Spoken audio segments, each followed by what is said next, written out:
نحمدہ ونصلی ونسلم علی رسولہ الکریم فاما بعد اعوذ باللہ السمیع العلیم من الشیطان الرجیم بسم اللہ الرحمن الرحیم۔ پروگرام الرحیق المختوم کی 63ویں قسط کے ساتھ میں ہوں محمد عمر خان۔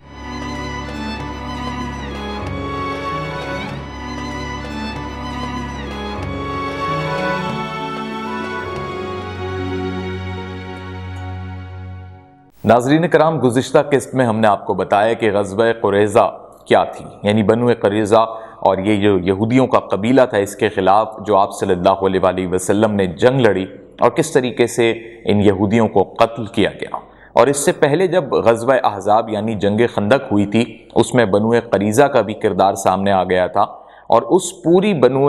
قریظہ کے ساتھ ساتھ جو ایک اور یہودیوں کا قبیلہ بنو نذیر تھا اس کا سردار حیی بن اخطب اس پورے معاملے کے پیچھے کار فرما تھا، یعنی یہ سارا منصوبہ اس کا تھا، جنگ احزاب کا بھی، جنگ خندق کا بھی، اور اس کے بعد جو نتائج میں یعنی جب اللہ کی طرف سے یہ حکم ہو گیا تھا کہ بنو قریظہ کو بھی ختم کیا جائے تو بھی آپ صلی اللہ علیہ وآلہ وسلم نے جو جنگ لڑی تو یہ دونوں غزوات ایک ہی سلسلے کا تسلسل تھیں۔ ابھی یہ معاملہ یہاں رکا نہیں تھا، بلکہ آپ صلی اللہ علیہ وآلہ وسلم نے ان دونوں غزوات کے بعد اس بات پر غور و خوض شروع کر دیا تھا کہ وہ تمام تر لوگ جو مسلمانوں کے خلاف اس قسم کے منصوبے اور سازشیں بناتے ہیں ان کا بھی قلع کما کیا جائے، اور ساتھ ہی وہ تمام تر قبائل جو ایسے موقعوں کی تلاش میں رہتے ہیں کہ مسلمانوں پر یا مدینے پر چڑھائی کے لیے جب بھی مشرکین کو موقع ملے تو وہ ان کے حامی بن جاتے ہیں، یا انہوں نے مسلمانوں سے عداوت رکھی ہوئی ہے اور وہ مسلمانوں سے دشمنی میں مسلمان صحابہ کرام کو نقصان پہنچا چکے ہیں یا پہنچانا چاہتے ہیں، ان تمام تر چیزوں کو مد نظر رکھتے ہوئے آپ صلی اللہ علیہ وآلہ وسلم نے اب یہ طے کر لیا تھا کہ ایک دن بھی سکون سے ہم نہیں بیٹھیں گے جب تک ان تمام دشمنان اسلام کا خاتمہ نہیں ہو جاتا، کیونکہ یہ دین اسلام کی راہ میں سب سے بڑی اس وقت رکاوٹ ہیں۔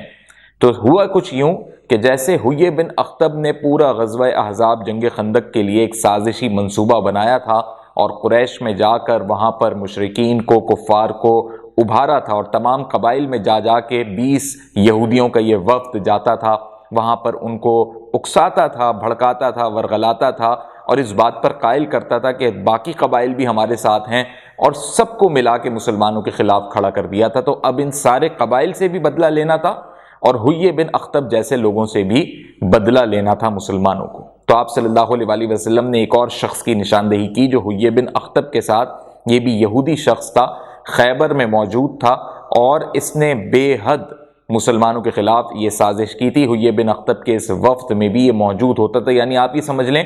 کہ جو سیکنڈ ان کمانڈ ہوتی ہے حیی بن اخطب کے بعد یہ یہودی کرتا تھا۔ تاریخ میں اس کا نام سلام بن ابی الحقیق ہے، اور یہ شخص ابو رافع کے نام سے مشہور تھا،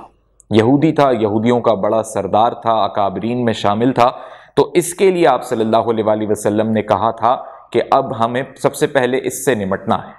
تو ہوا کچھ یوں تھا کہ گزشتہ قسطوں میں نے آپ کو بتایا کہ کعب بن اشرف کے قتل کے لیے جب آپ صلی اللہ علیہ وآلہ وسلم نے اشارہ دیا تھا تو قبیلہ اوس کے جو انصار صحابہ تھے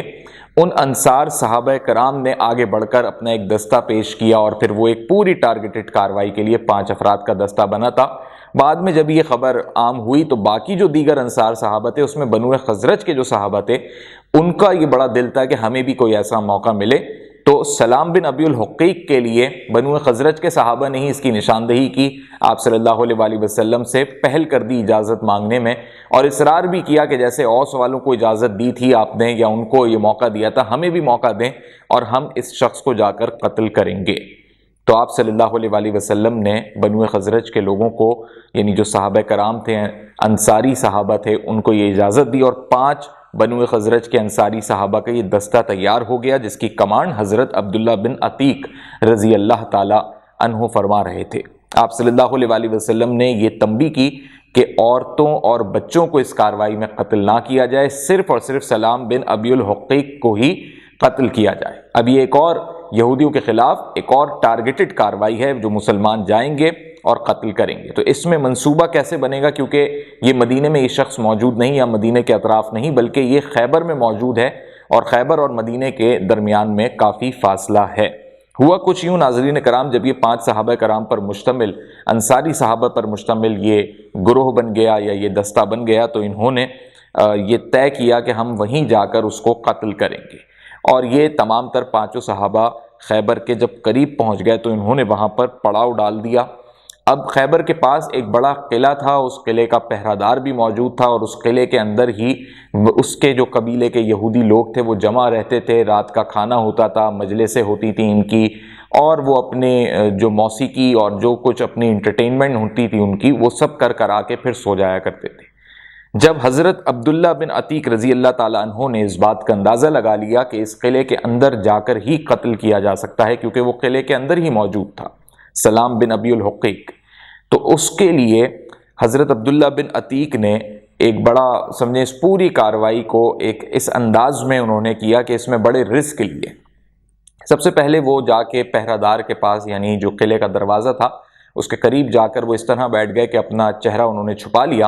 اور جیسے کوئی حاجت لے رہا ہو ایک کونے میں جا کر وہ اس طرح بیٹھ گئے۔ تو پہرے دار کو ایسا محسوس ہوا، جب وہ قلعے کا دروازہ رات کو بند کرنے لگا تو اس کو محسوس ہوا یہ قلعے کے اندر کا ہی شخص ہے، تو اس نے آواز دی کہ بھائی میں یہ دروازہ بند کر رہا ہوں، تمہیں جو حاجت کرنی ہے یا جو کچھ کرنا ہے اگر اندر آ جاؤ گے تو بس ابھی آ جاؤ گے، پھر میں بند کر رہا ہوں۔ تو اس نے نشاندہی نہیں کی کہ یہ شخص یہودی ہے یا یہ مسلمان ہے۔ بہرحال اس طرح حضرت عبداللہ ابن عتیق رضی اللہ تعالی عنہ اس قلعے کے اندر پہنچ گئے، بھیس بدل کر پہنچے تھے، یعنی منہ چھپایا ہوا تھا، اور جب اندر پہنچ گئے تو اب انہوں نے یہ دیکھا کہ کون سی ایسی جگہ ہے جہاں پر یہ ابو رافع موجود ہے جس شخص کو قتل کرنا ہے۔ تو اس کی جو جگہ تھی وہ علیحدہ سے ہی واضح تھی، کیونکہ وہ ایک محل نما اندر سے یا بڑے کمرے بنے ہوئے تھے، اور وہاں ایک مجلس چل رہی تھی، تو گویا یہ انتظار کے لیے کسی جگہ پر، ایسی جگہ پر چھپ گئے جہاں روشنی بہت نہیں تھی۔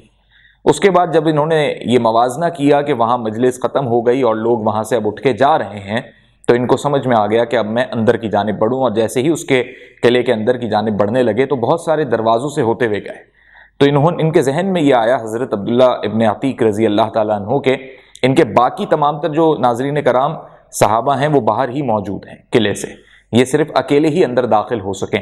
تو ایک ان کا ذہن یہ تھا کہ یہ باقی اپنے صحابہ کو اندر بلا لیں، کیونکہ جو قلعے کے دروازے کی چابیاں تھیں وہ ایک کھوٹی پر ٹانگ دی گئی تھی۔ لیکن دوسرا ان کے ذہن میں یہ معاملہ تھا کہ یہ اکیلے ہی اسے قتل کریں تاکہ ان کو زیادہ سے زیادہ اس بات کا اجر بھی ملے اور ایک طریقے سے اپنی کارکردگی کو بھی بہتر انداز میں ہی دکھا سکیں۔ کیونکہ اس قلعے کے اندر گھس کے کارروائی کرنے کا مقصد یہ تھا کہ ایک بڑا رسک تھا، پکڑے جاتے تو قتل ہو جاتے، تو اس لیے بھی باقی صحابہ کو انہوں نے اپنے ساتھ نہیں بلایا۔ لیکن ابن اسحاق کی ایک روایت میں کہ 5 صحابہ اندر گھسے تھے اور پھر انہوں نے قتل کیا تھا۔ ہم صحیح بخاری کی روایت کو یہاں پر جو ہے آپ کے سامنے پیش کر رہے ہیں، جس میں یہ اکیلے ہی قلعے کے اندر گھسے ہیں۔ اس کے بعد انہوں نے جب یہ دیکھ لیا کہ سلام بن ابی الحقیق المعروف، جس کی کنیت ابو رافع ہے، اس کے اب محل سے یا اس کے کمرے سے، جہاں پہ یہ رہتا ہے وہاں سے وہ لوگ اٹھ کے چلے گئے ہیں اور اب وہ بھی سونے کے لیے جا رہے ہیں۔ تو جس راستے سے یہ ہوتے ہوئے جا رہے تھے تو اندر سے یہ دروازوں کو خود بند کر رہے تھے۔ خود بند کرنے کا ان کا مقصد یہ تھا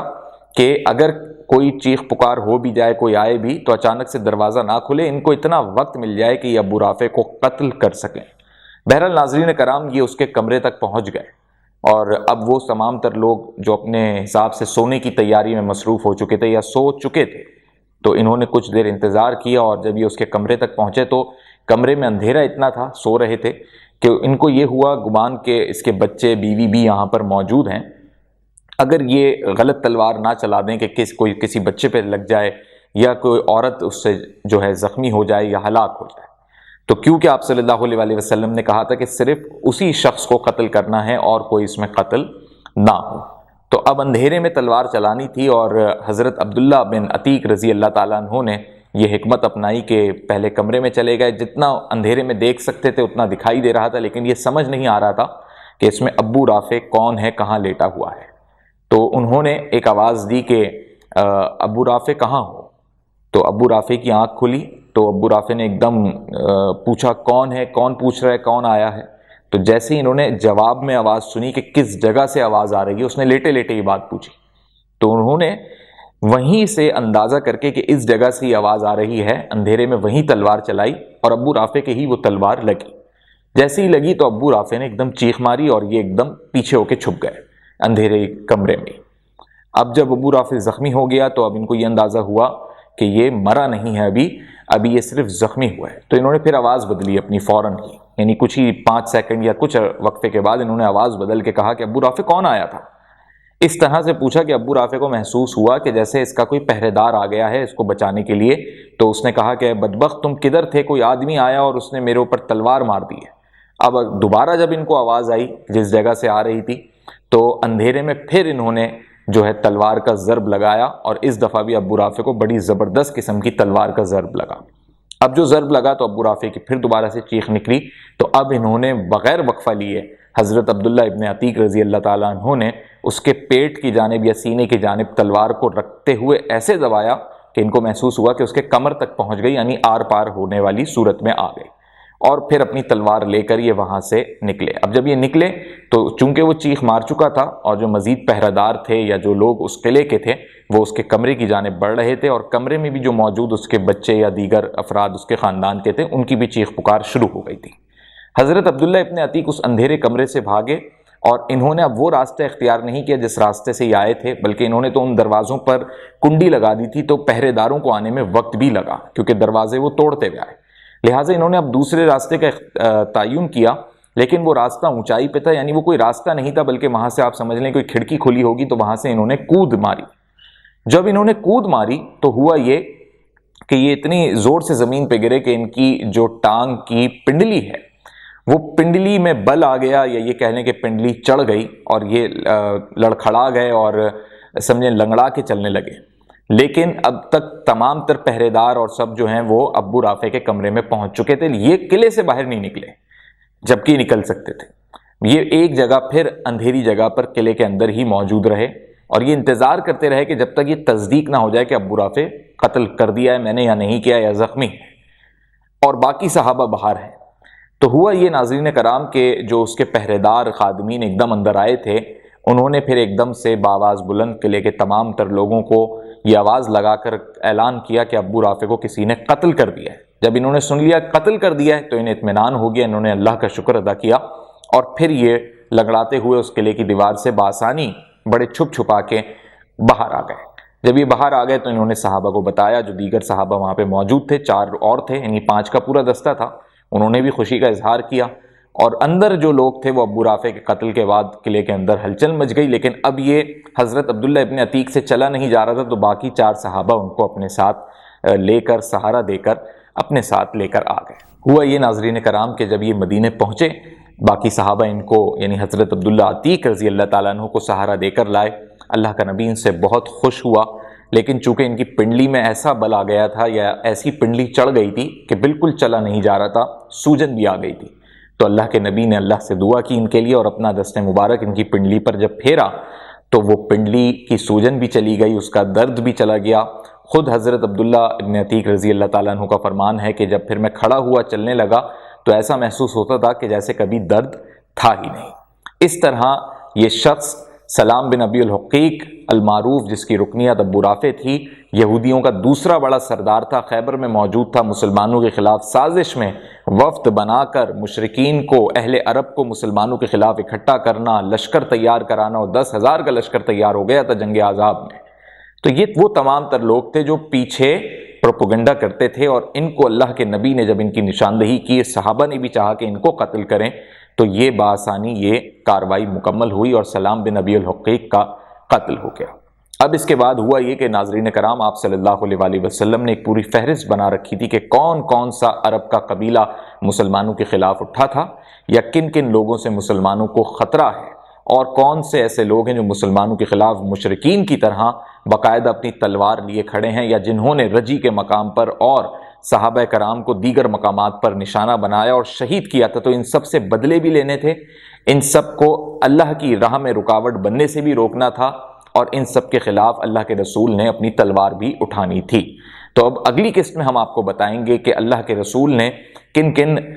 علاقوں کے حوالے سے، کن کن قوموں اور قبائل کے حوالے سے کیا کیا نشاندہی کی، اور پھر کس طرح سے یہ غزوات پیش آئے، اور اس میں زیادہ تر اللہ کے رسول نے سریہ یہاں پر ہوا کہ بہت سے اپنے صحابہ کو بھیجا، خود اللہ کا رسول اس میں شامل نہیں ہوا، اس لیے یہ سریہ کہلائیں گے۔ تو یہ فوجی مہمات جو پیش آئیں یہ تمام تر مہمات ہم آپ کو اب اگلی قسط میں بتائیں گے۔ اس قسط میں بیان کرتے ہوئے جانے انجانے میں اگر مجھ سے کوئی غلطی سرزد ہوئی ہے تو میں اللہ کے حضور معافی کا طلبگار ہوں۔ السلام علیکم ورحمۃ اللہ۔